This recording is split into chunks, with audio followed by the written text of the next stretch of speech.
Assalamualaikum warahmatullahi wabarakatuh. Semua salam sejahtera, salam satu Malaysia, Brunei, Singapura dan Malaysia. Okey, hari ini kita nak buat video lagi ataupun saya nak buat video tentang continuation king dan juga reversal king. Okey, before we go into this chapter, saya nak beritahu apa maksud continuation dan apa maksud reversal. Okey, let's suppose katakanlah chart MT4 kita. Price turun ke bawah, buat low and then buat high and price break support dekat sini, buat lower low and then naik ke atas buat lower high and then turun ke bawah lagi buat lower low and then buat lower high, okay, and then buat lower low lagi. So dekat sini kita sudah pasti ataupun kita sangat mengenal pasti bahawa ini adalah downtrend. So dalam masa downtrend tersebut, price keep on doing a lower low. So dia continue. Macam mana nak sebut? Continue. Maksudnya menyambung arah, menyambung trend. So biasanya apabila price turun ke bawah ni selalu berlaku fenomena support become resistant. Okay, support dekat sini. Kalau you buat satu line kat sini, dia akan ada breakout di sini, and then di sini akan berlaku resistant. Juga berlaku di sini, katakanlah this is your support and then this is breakout and then this is akan become resistant. So continuation trend biasanya akan berlaku macam ni lah. Price keep on doing lower low. So continuation king, apa maksud dia? Maksudnya dekat tempat breakout sini, kalau saya buat kotak dekat sini, tempat breakout tersebut, this area breakout, akan terdapat king. You akan jumpa king dekat dalam ini. Sama baris dengan support. Sebab ini adalah konsep asas SNR, support become resistant. Support, okay, support, breakout and this is your resistance. Okay, so ini dipanggil continuation. Support sini pun sama juga, SBR, support become resistant. Alright, so kalau ada king kat tengah-tengah ni memang sangat cantik untuk kita entry sell, kita follow sell dekat sini. Dekat sini akan resistance sebab menggunakan konsep continuation king. Okey, harap you faham tentang continuation king. Begitu juga dengan apabila price up, katakanlah price naik ke atas buat high, low, higher high, higher low, higher high, higher low. Biasanya akan berlaku continuation uptrend. Okey, maksudnya resistance di sini akan ada breakout dan di sini akan menjadi support.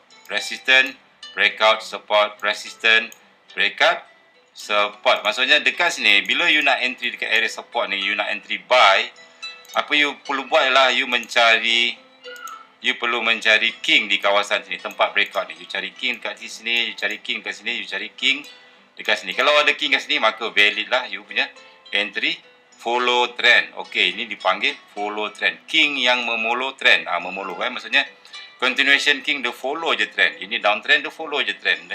Dan continuation king ni lebih selamat, okey, berbanding dengan reversal king. Okey, kita cerita pasal reversal pula. Reversal dia macam ni. Okey, let's suppose saya padam balik semua ni.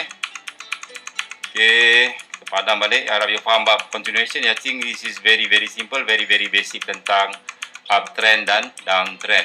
Okey, katakanlah, let's suppose katakan price naik ke atas buat high, low, price buat higher high, and then buat higher low, buat higher high, higher low, higher high. Suddenly, ini dipanggil continuation kan? Maksudnya continuation uptrend. Suddenly dekat sini resistance. Suddenly price break lower low. Dia dah berjaya break lower low. Bila price break lower low di kawasan sini, maka telah berlaku tanda-tanda reversal. Ini dipanggil reversal. Tanda-tanda reversal ini pun dah jadi QM level. So resistance di sini kita dah jadi QM level. Alright. So apa yang kita buat sini untuk reversal, apa kita buat ialah kita tunggu price naik ke atas untuk kita entry di sini, entry sell, sebab price dah start nak reverse. Entry sell. Okey, ini dipanggil reversal. Maksudnya kalau katakanlah kereta api tu daripada Johor ke selatan, dia dah stop. Johor ke selatan lah, Johor ke utara dah sampai Kedah dah. Dia nak stop, dia nak patah balik. Maksudnya nak reverse. Maksudnya daripada naik ke atas uptrend, and then masa untuk downtrend pula. That's why ini dipanggil reversal. So reversal king ni dekat mana? Kedudukannya biasa berada di sini, berada di sini, di kawasan R. Resistance ni. High, low, high, high, low, low. Price break ke bawah. Buat low, low, and then you standby untuk sell. Okay, sebab dia dah jadi reversal. Saya harap you faham. Sebab masa ni price uptrend, tapi bila price buat lower low, masa untuk sell. Tapi di mana kita nak sell, kita cari king yang berada di kawasan resistance ataupun berada di QM level. So kalau kita ambil contoh di sini, Euro CHF H1, Euro CHF H1, kalau you perhatikan dekat sini, price naik high, low, higher high, higher low, higher high, higher low, higher high, dia break higher high, tiba-tiba dia break low, higher low kat sini, dia dah break. Okay, dia dah break. Dia break dengan shadow pun dah cukup. Maka tanda-tanda reversal telah berlaku. Masa ni tengah uptrend. Tetapi bila berlakunya lower low, maka price dah nak reverse. Ini adalah tanda-tanda reversal. So apa kita buat adalah kita cari resistance kat sini. Cari resistance yang mana yang carilah R yang significant resistance. Jadikan dia sebagai QM level. This is your R. Ada dua resistance kat sini. Satu di sini, satu di sini. And then make sure penting kita ada king kat sini. Saya besarkan sikit. Kita ada king. Price cocok bawah, tutup di sini, open di sini, cocok atas, and then terjun ke bawah. So kita dah ada king. Very nice. Ada very nice location. Okay, which is very nice. So price naik ke atas, di sini kita akan start entry sell. Okay, entry sell ni dipanggil reversal king. Alright. Okay, and then satu lagi bila price turun bawah, di sini telah berlaku king juga. Price cocok ke bawah, and then dia naik ke atas, and then dia terjun ke bawah. Yang atas ni kita markingkan, tandakan zone. And then make sure belakang ada apa. Kalau tengok belakang you ada support. Ini dipanggil continuation king. Okay, kita ada support sini. Okay, kalau you tengok time frame besar pun lagi, kalau saya tukar kepada H4, price clearly downtrend daripada atas ke bawah, buat downtrend. So dekat sini price buat support and then di sini berlaku breakout. Berlakunya breakout. Di sini telah berlaku breakout. Kalau you tukar kepada H1, tempat breakout tersebut ada king. Ini tempat ada breakout. This is the support.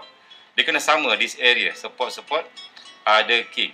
Ini dipanggil SSR king. Maksudnya significant support and resistance king. Yang ini dipanggil MPL king. Untuk reversal king yang dekat berada di sini kita panggil MPL king. Untuk continuation king yang berada di kawasan support ini dipanggil SSR king. Alright. So very nice. You boleh entry kat sini and TP you boleh dekat bawah. So inilah contoh macam mana kita menggunakan continuation king dan juga reversal king. I think very simple. So continuation king tadi kita panggil SSR king. Sama juga. You boleh gunakan whatever name lah, as long as you faham. Ini kalau dekat reversal kita panggil MPL king. Sebab QML kita berada di kawasan MPL. Alright. So, I think that's it video tentang continuation king dan juga reversal king. Harap you faham. Kita akan tengok lagi video seterusnya. Ada banyak contoh macam mana nak gunakan king ni di tempat-tempat yang sesuai. Okay, hingga bertemu kembali video seterusnya. Assalamualaikum warahmatullahi wabarakatuh.